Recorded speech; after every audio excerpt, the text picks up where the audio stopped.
All right, so you've made it this far. Here we are in the last assignment for the class. It's pretty exciting.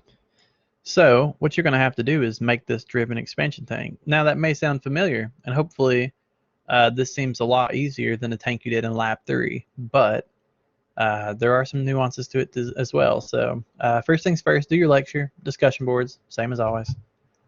And then you're going to have this guy. Now, the tank itself, I mean, look at it. It's pretty basic compared to what you just did earlier. So I don't think it should be very hard as far as modeling goes. But then what you're going to have to do is, actually link everything together.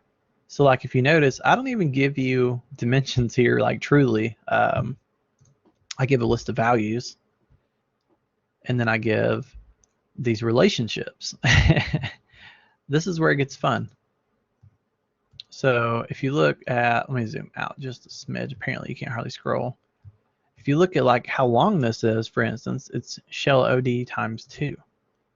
So, I've got that. What you're going to do is basically set up these parts to have parameter values, and you're going to control those with these, I guess you would say, variables. These are the variables that will control everything. So this is going to take a little time. You're basically modeling everything with the intent to, if I were to change any of these values, it would change everything in here. So there's going to be a lot of diving into it, and I'm going to make a video for how to do this with SolidWorks and a video on how to do it with Inventor.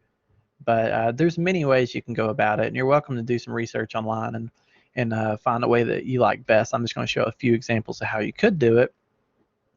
But yeah, the idea is once you get this done, I don't even know if I make you do a drawing. Let's see.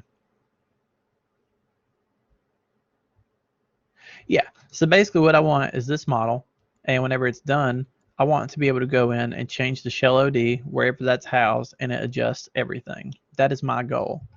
So, make sure your model's good, and that's it. Yeah, there's no need for a drawing. So I expect this to take some time, but same deal. You've got a DWF, and if you have any questions, just let me know.